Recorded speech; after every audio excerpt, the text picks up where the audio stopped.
नमस्कार। Special theory of relativity के पिछले लेक्चर्स में हमने चतुर्विम सदिश संरूपण की परिकल्पना के आधार पर चतुर्विम संवेग के बारे में पढ़ा, जिसके कि प्रथम तीन घटक साधारण संवेग के घटक होते हैं तथा चतुर्थ घटक कण की ऊर्जा से संबंधित होता है, जिसका कि मान आयोटा E/c द्वारा दिया जाता है। इस प्रकार हम चतुर्विम संवेग के तीन घटकों को क्रमशः प्रथम तीन घटकों को px, py, pz तथा चतुर्थ घटक को कण की ऊर्जा से संबंधित कर आयोटा E/c द्वारा व्यक्त करते हैं और इसमें E=mc² रखने पर हमें p4 का मान आयोटा mc प्राप्त होता है। चूँकि भौतिकी की समस्त घटनाओं में कण का संवेग तथा ऊर्जा दोनों ही संरक्षित रहते हैं और इन्हें हम सार्वत्रिक नियम के रूप में प्रयुक्त करते हैं।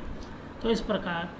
इन दोनों संरक्षण के नियमों को यदि हम संयुक्त रूप से प्रदर्शित करें तो हम इसे चतुर्विम संवेग संरक्षण के नियम द्वारा व्यक्त कर सकते हैं। इसे सिद्ध करने के लिए यदि हम एक निर्देश तंत्र S में दो कणों की टक्कर पर विचार करें, जिसमें दोनों कणों के टक्कर से पूर्व के संवेग क्रमशः p1 म्यू व p2 म्यू हों तथा टक्कर के पश्चात इन कणों के संवेग p3 म्यू व p4 म्यू हों, तो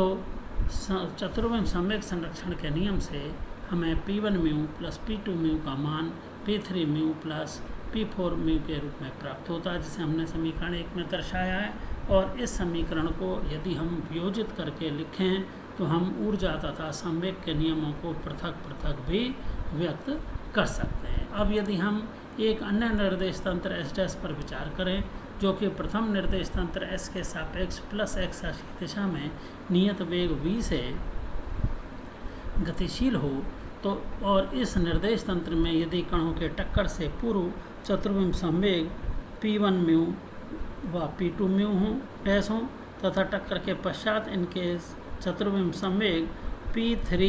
म्यू डैश व p4 म्यू डैश हों, तो संवेग रूपांतरण के समीकरणों द्वारा p1 म्यू डैश का मान a mu new p1 new, p2 mu dash का मान a mu new p2 new होगा तथा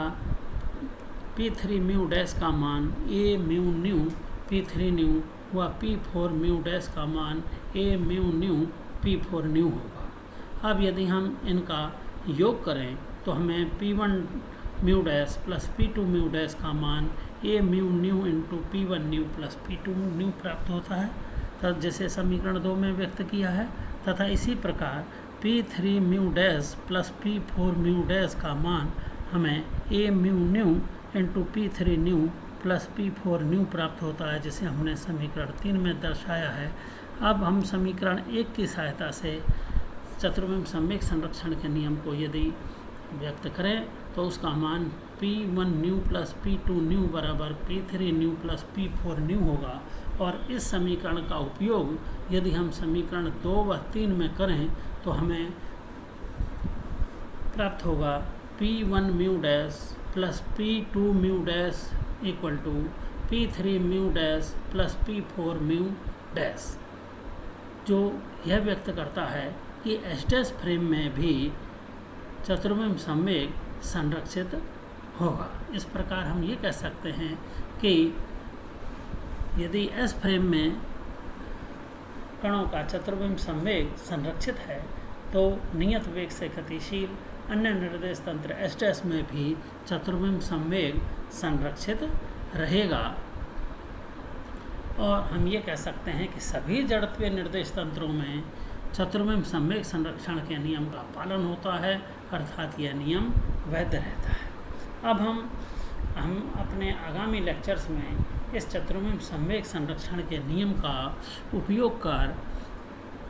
रिलेटिविस्टिक डायनामिक्स की विभिन्न परिघटनाओं में इसका अनुप्रयोग करेंगे। उदाहरण के रूप में अस्थायी कणों के क्षय उत्पाद की गतिकी युग्म उत्पादन की घटना,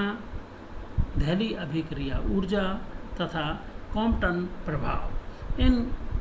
4 घटनाओं को हम इस चतुर्विम संवेग संरक्षण के नियम की सहायता से आगामी लेक्चर्स में एक्सप्लेन करेंगे। धन्यवाद।